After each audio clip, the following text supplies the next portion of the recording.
ট্রেভরের দিক থেকে আমরা আরো সুইফট যে রেসপন্সটা ছিল শুরুর দিক থেকে ওই রেসপন্সটাতে আমি এখন ঘাটতি দেখতে পাচ্ছি। আপনারা ট্রেভর ইসলামকে স্বাগত করার জন্য প্রস্তুত হন? সে অ্যাজ ইউজুয়াল জেনেরিক যে কথাবার্তা সে এখনো ব্যস্ত, টাইম যাচ্ছে আরো কিছু। ট্রেভর ইসলাম ফেডারেশনের কারোর সাথে যোগাযোগ করতে চান বাংলাদেশের পক্ষে খেলার জন্য। সুইফট যোগাযোগটা নাই, আমার মনে হচ্ছে যে সেও হয়তো ডুয়েল মাইন্ডে আছে যে আসলে কোন দিকে যাবে। দ্য গুড নিউজ ইজ যে উনি বাংলাদেশের জন্য খেলতে চান। কথা বলে বুঝবেন যে কতটা আগ্রহী, কতটা হচ্ছে গিয়ে অনাগ্রহী। আমি Fahad Karim, vice president Bangladesh football federation, আজকের এই পবিত্র জুম্মার দিনে আপনাদের সকলের সামনে উপস্থিত হলাম। ট্রেভর ইসলামের ব্যাপারটা যেটা হলো যে গত বছর অর্থাৎ 2025 সালের ডিসেম্বরের দিকে আমাকে আমাদের যে প্লেয়ার আছে জুন ট্রায়াল থেকে যে প্লেয়ার এসেছে জায়ান আহমেদ, যে এখন সিনিয়র ন্যাশনাল টিম খেলে, তার বাবা শরীফ ভাই উনি আমাকে যোগাযোগ করেন আমেরিকা থেকে যে ট্রেভর ইসলাম ফেডারেশনের কারোর সাথে যোগাযোগ করতে চান বাংলাদেশের পক্ষে খেলার জন্য। তো আমি তো ওনার কথা আসলে অনেকবার অনেক জায়গা থেকে শুনেছি, খুব ভালো শুনেছি, এবং আমার কাছে সবচেয়ে বেশি যেটা দৃষ্টি আকর্ষণ করেছে উনি স্ট্যানফোর্ড ইউনিভার্সিটিতে পড়াশোনা করে, এবং আপনারা আমি শিওর জানেন যে স্ট্যানফোর্ড কিন্তু আমেরিকার না খালি ওয়ার্ল্ডের টপ মোস্ট ইউনিভার্সিটির একটি প্রতিষ্ঠান স্ট্যানফোর্ড ইউনিভার্সিটি। সো যে স্ট্যানফোর্ড ইউনিভার্সিটিতে পড়াশোনা করে খেলাধুলো করে, নিঃসন্দেহে আপনাকে বুঝতে হবে যে he is an outstanding talent, কোনো সন্দেহ নাই এখানে।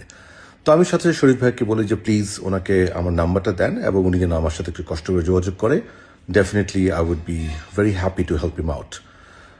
আমার এখনো মনে আছে ডিসেম্বরের 12 তারিখে ট্রেভর ইসলাম আমাকে হোয়াটসঅ্যাপে যোগাযোগ করেন এবং সাথে সাথে আমি রেসপন্ড করি, এবং তখন থেকে নিয়মিত আমার সাথে যোগাযোগ হচ্ছে। ইনফ্যাক্ট গতকাল রাতেও তার সাথে আমার হোয়াটসঅ্যাপ মেসেজিং হয়েছে, এবং আপনারা অত্যন্ত খুশি হবেন শুনে যে ডিসেম্বর থেকে আমরা সম্মতি নিয়ে আমরা তার ডকুমেন্টেশনের কাজ শুরু করি, এবং ফেব্রুয়ারি 18 তারিখে তার বার্থ সার্টিফিকেট এবং তার নেসেসারি যে আদার প্যারেন্টস এবং গ্র্যান্ড প্যারেন্টস যাদের যাদের প্রয়োজন সকল বার্থ সার্টিফিকেটসগুলি আমরা রেডি করে ফেলি।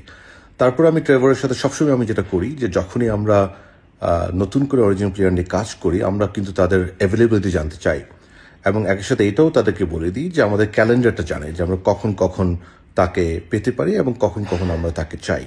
সো এই যোগাযোগটা সবসময় হচ্ছে, যেটা বললাম গত পরশু তার সাথে আমার কথা হয়েছে।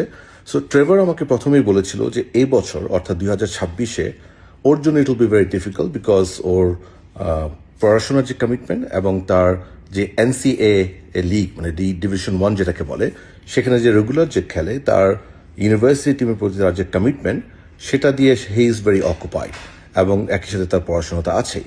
সো আমি তখন তাকে বলি দেখেন আপনি যদি ব্যস্ত থাকেন কোনো অসুবিধা নাই, আমরা আপনার ডকুমেন্টস রেডি করে ফেলি, আপনার সম্মতিপত্রটা নিয়ে রাখি আমরা।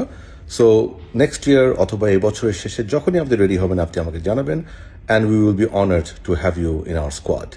সো এভাবে আমি তার সাথে কথা বলি। সো উনি আমাকে জানান যে আনফর্চুনেটলি জুন উইন্ডো তিনি আসতে পারবেন না, মার্চ উইন্ডো তিনি আসতে পারবেন না, সেপ্টেম্বরে উনি বলেছেন ইট will be very difficult, but তারপরে উনি চেষ্টা করবে। বাট উনি আমাকে ফ্র্যাঙ্কলি বলেছেন দেখেন সত্যি কথা সেপ্টেম্বর আমার পক্ষে আসাটা খুবই ডিফিকাল্ট।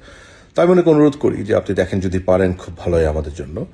আর নভেম্বর আরেকটা উইন্ডো আছে, তো সেখানে সে একটু হোপফুল আছে, উনি বলেছে হয়তো বা নভেম্বর উনি আসতে পারে। But the good news is যে উনি বাংলাদেশের জন্য খেলতে চান, এবং নেক্সট ইয়ার উনি আমাকে বলেছে আগামী বছর ডেফিনেটলি সুইটেবল ক্যালেন্ডারে হি উইল বি অ্যাভেলেবল ইনশাআল্লাহ। সো এগুলিকে মাথায় রেখে আমরা অ্যাজ আই টোল ইউ ফেব্রুয়ারির শেষের দিকে we have completed his birth certificates. এখন আমরা পাসপোর্টের জন্য সব রেডি হয়ে গেছে।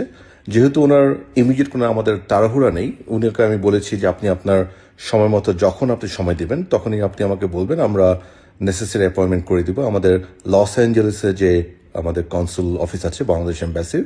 সো সেখান থেকে উনি ইনশাল্লাহ তার বায়োমেট্রিক সম্পন্ন করবে। আমরা আশা করি উনি যখনই প্রস্তুত হবে আমরা ওইটা করে ফেলবো, এবং আমার মনে হয় ম্যাক্সিমাম মেয়ের ভিতরে আমাদের ইনশাল্লাহ তার পাসপোর্ট হাতে চলে আসবে, ইতিমধ্যে সম্মতি দিয়ে রেখেছে। সো তারপর হি উইল বি রেডি। আমরা যেটা আমি সবসময় করি এদের প্লেয়ারদেরকে আমি না বলার পরও আমি আবারও বলি ওনাদেরকে সেপ্টেম্বরের আগে আমি আবার ওনাকে যোগাযোগ করব, এবং যদি উনি আসতে পারে নাথিং লাইক দ্যাট নভেম্বর উইন্ডোতে আবার যোগাযোগ করব, আর না হলে তো আগামী বছর উনি নিজেই আমাকে বলেছে। বাট আমার তরফ থেকে আমি যেটা মনে করি যে ওনাকে প্রস্তুত রাখা এবং ওনার ডকুমেন্টেশন কমপ্লিট করে রাখা। আলহামদুলিল্লাহ যেহেতু বার্থ সার্টিফিকেটটা হয়ে গেছে, এখন it's just matter of time ওনার পাসপোর্টটা ইনশাল্লাহ হয়ে যাবে। তো আজকে আমি এই তথ্যটা আপনাদের দিতে চেয়েছিলাম, এবং আমি সকলের কাছে দোয়া চাবো যেন আমরা ফেডারেশন হয়ে যারা কাজ করছি আমাদের এই ধরনের আরও অরিজিনাল প্লেয়ারদেরকে যেন আমরা আনতে পারি এবং তাদেরকে সুযোগ দিতে পারি দেশের জন্য কিছু করার। আর আমি আরও একজন মানে 5 জন যে কাজ করছিলাম আরও একজন প্লেয়ারের খুব কাছাকাছি আমরা তার মোটামুটি ডকুমেন্টস হয়ে গিয়েছে। আশা করি আমি হয়তো 2-3 দিনে ইনশাল্লাহ তার অ্যানাউন্সমেন্টও করতে পারবো। সো দোয়া করবেন আমাদের জন্য ওয়ান্স এগেইন। আর একটাই কথা সবসময় বলি, আপনারা ট্রেভর ইসলামকে স্বাগত করার জন্য প্রস্তুত হন, হয়তো বা এই বছরের শেষে কিংবা আর্লি নেক্সট ইয়ার ডেফিনেটলি। আর সবচেয়ে বড় কথা, ফুটবলের পাশে থাকুন। আসসালামু আলাইকুম, থ্যাংক ইউ।